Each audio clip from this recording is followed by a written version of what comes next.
How many of you have pets? Raise your hand. It's pretty much everybody in the room.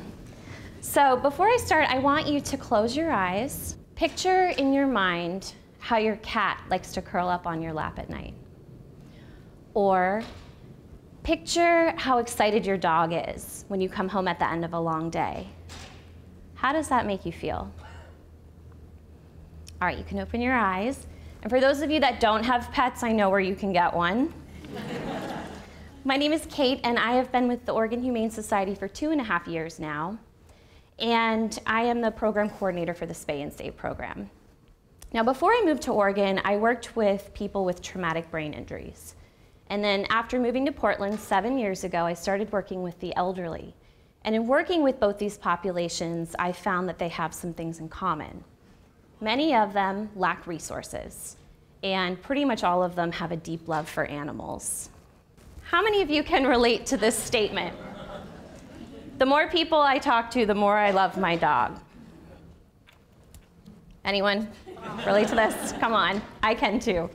But the reason why I do the work that I do today is because, yes, I do love working with animals, but I also really love working with people, and I enjoy helping them.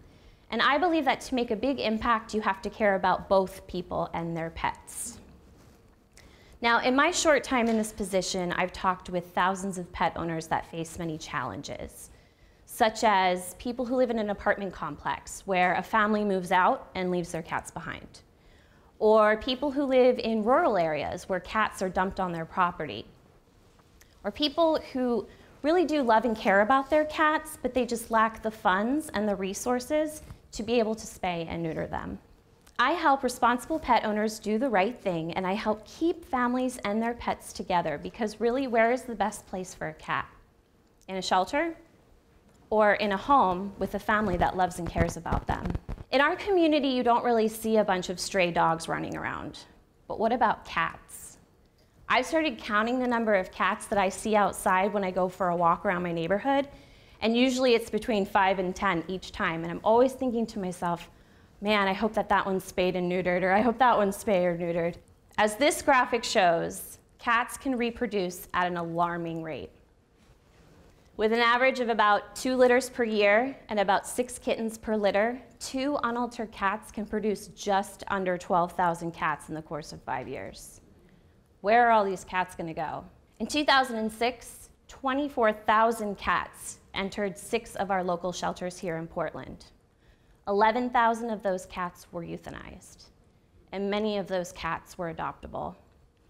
So the only way that we were going to get ourselves out of this situation was to curb the cat overpopulation problem.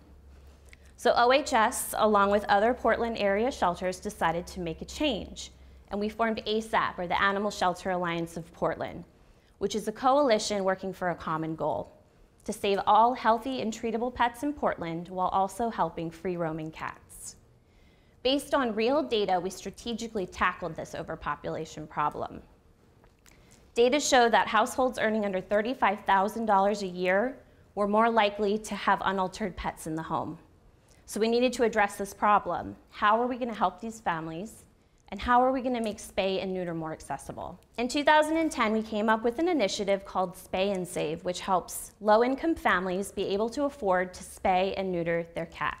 Our coalition needed to come up with a goal to spay and neuter 10,000 cats per year to make an impact that would lower the number of cats coming into our shelters from the public, and also lower the euthanasia rate of cats in our shelters. Now, to get the word out about our program, we use social media. We hang flyers and send them out to local businesses. We have 2 staff members and a handful of volunteers that go out into the community and attend events where we host informational booths to talk about the program to the community members. We also work with other low-income community resource agencies, and we even work with local vets and actually get a lot of our client referrals from vets. Because in reality, the animals that we see through our program most likely wouldn't be seen by a vet at all if we weren't here. This is Soma. Her elderly pet parent found out about us through her church, and her pastor actually gave them a ride to and from their appointment.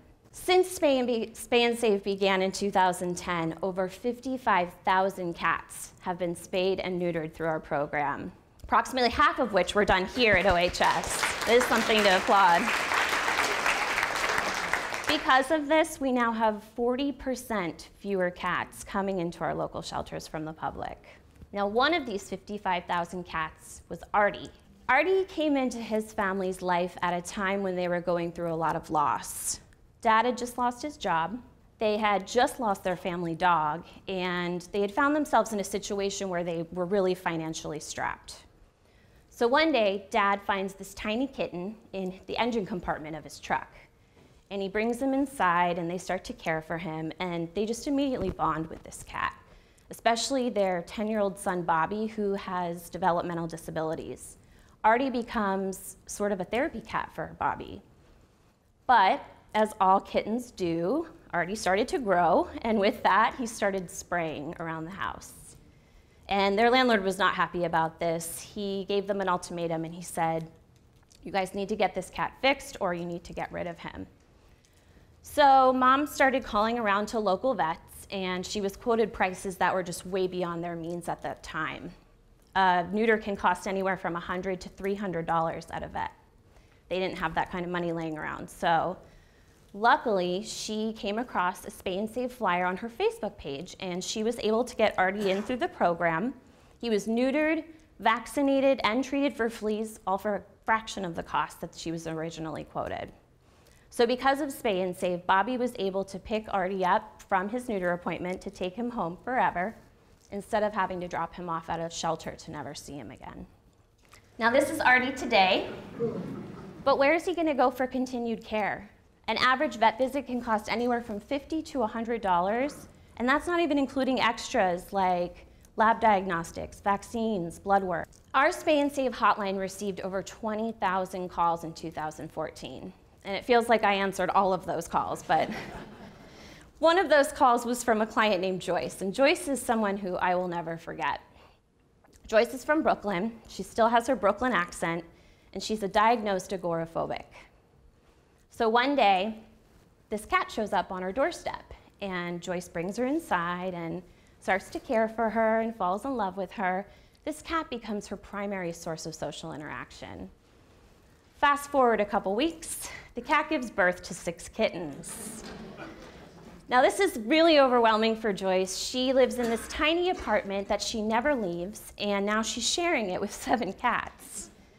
So she had heard about Spay and Save through Meals on Wheels, but how is she gonna get these cats into the program if she never leaves her house?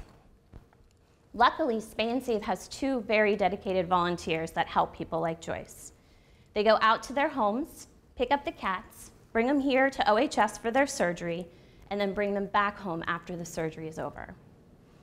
So for Joyce, this whole process was a little overwhelming for her. It took many phone calls back and forth to get her to the point where she was comfortable enough to allow us to send a volunteer out to her house. We even came up with a special 3-part knock so she would know that it was our volunteer at the door.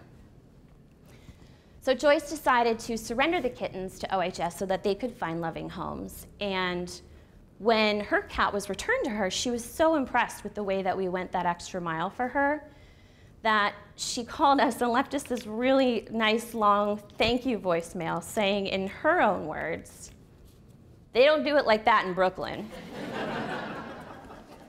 But imagine if Joyce hadn't been able to reach out to Spay and Save. This is what could be living in her apartment today. So as you can see, we do a lot for our clients, but we can only do so much with what we have. Think about a time where you've had a really great customer service experience at an auto mechanic. Of course, you'd want to bring your car back to that same mechanic to have other services done that it needs. Wouldn't it be great if we could expand on our services so that our clients could have that same experience? As animal lovers, it's really easy for us to judge other pet owners. And some of us believe that pet owners without adequate resources shouldn't have pets at all. But does that mean that Artie's family shouldn't have Artie? Does that mean that Joyce shouldn't have her cat? I've seen the value that pets bring to these families. Our clients may not have much, but with what little they do have, they use that to put their pets' needs before their own. And I've seen this time and time again, clients scrounging together the funds to be able to pay for their pets' vet services. For example, this family came in for a spay and save appointment to get their cat spayed, and they could only afford the $10 surgery. So when it came time to pay, Mom reaches in her wallet and pulls out a 5 and few ones, and that's all she has. So Dad proceeds to go outside to their car, scrounge around in the car to make up enough change to make up that remaining $2. Think about that for a second. Have you ever been downtown and had to scrounge around in your car to get change to feed the meter? Or this morning, I stopped at Starbucks and had to scrounge around in my car for enough change to pay for a coffee. Imagine having to do this to pay for your pet's vet services. So for people like that family, and people like Artie's family, who was going through so much loss when he came into their lives, and especially for people like Joyce, their pet means a lot to them, and sometimes it's the only source of love in their lives.